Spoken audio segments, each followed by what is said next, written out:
we're visiting Abertarff House.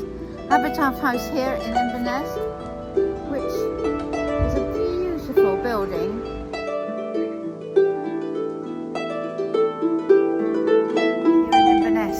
So here we go, a wee virtual visit to Abertarff House and some special stories that we might find inside as we go back in time. As we enter the door, we find ourselves back in the 1600s.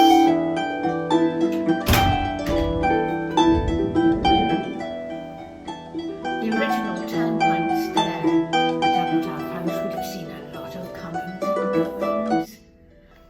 One of the people who may well have come and walked up and down these stairs is our very own Thomas Urquhart from Cromarty, who appears here in the story quilt. Here he is in his finery, because of course he was no roundhead, he was a cavalier. And in fact, he fought here in the streets of Inverness with roundheads, and they fought back and forth and may well have come in here into Abertarff House, where he would have had the advantage.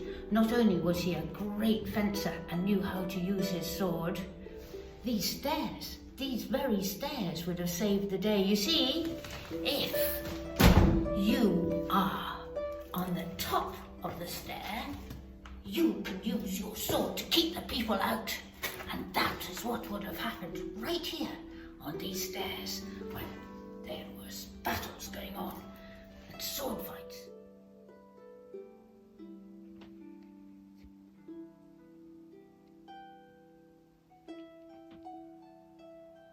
And Abertarff House was a place which many gentlemen came, and of course they would gather around the fire of an evening and have the crack and talk of many things and have great ideas.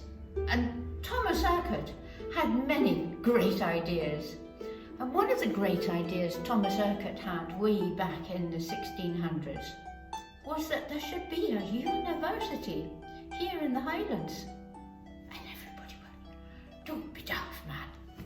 Well, of course, now we do have a university here in the Highlands. He wanted it to be just in Cromarty, but we're lucky and we have it all over the Highlands, all connected by magic. And magic is one of the subjects that they would often discuss, especially when sitting round the fire late into the night, telling their tales. I wonder what tales they told sitting around the fire.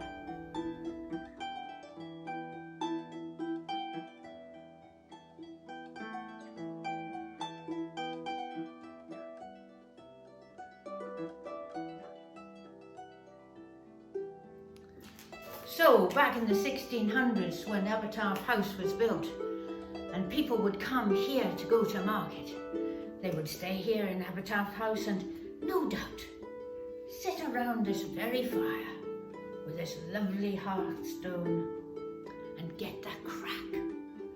Maybe have a dram or two or a pint of ale and share stories. Now, I bet there were many stories they told, but one story of a strange happening that has apparently happened on Market Day here in Inverness was the appearance of another Thomas. Not Thomas Urquhart from Cromarty, but Thomas the Rhymer. Yes, true Thomas the Rhymer is apparently supposed to have arrived in Inverness one market day. Now it's said that he arrived via the fairy mound of Tom na Hurich, because of course Tom na Hurich is a fairy mound. And Thomas had the ability to come and go through the fairy mounds at will. And this is the story of how he came to possess such power.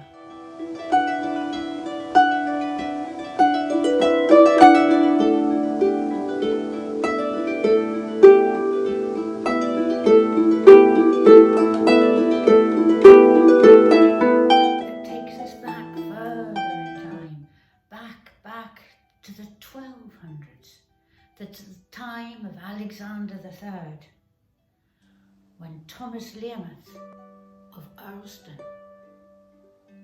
met the Fairy Queen. You see, Thomas played the harp.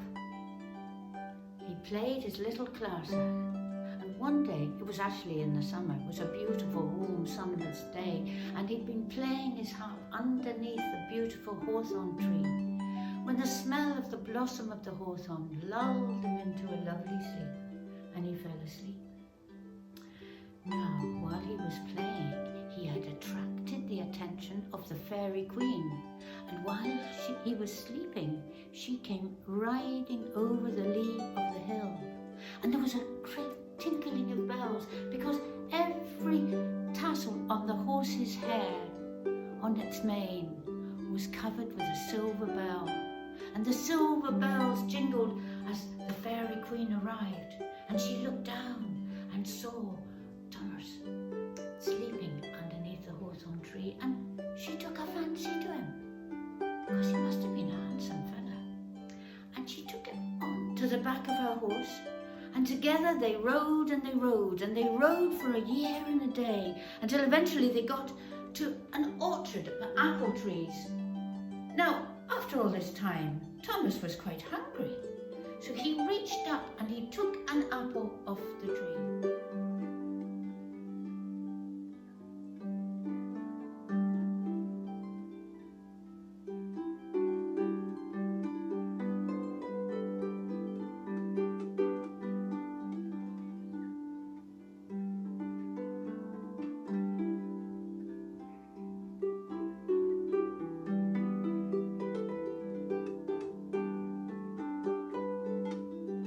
Reached up and took an apple from the tree, and was about to bite it when the Fairy Queen said, "Now, Thomas, if you should eat of this apple, you will be ours forevermore."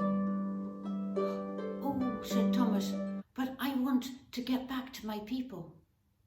Now, she had taken a fancy to him, so she said, "I will give you these gifts. I will give you the gift of rhyme, and I will give you the gift and the ability to come and go through the fairy world as you please.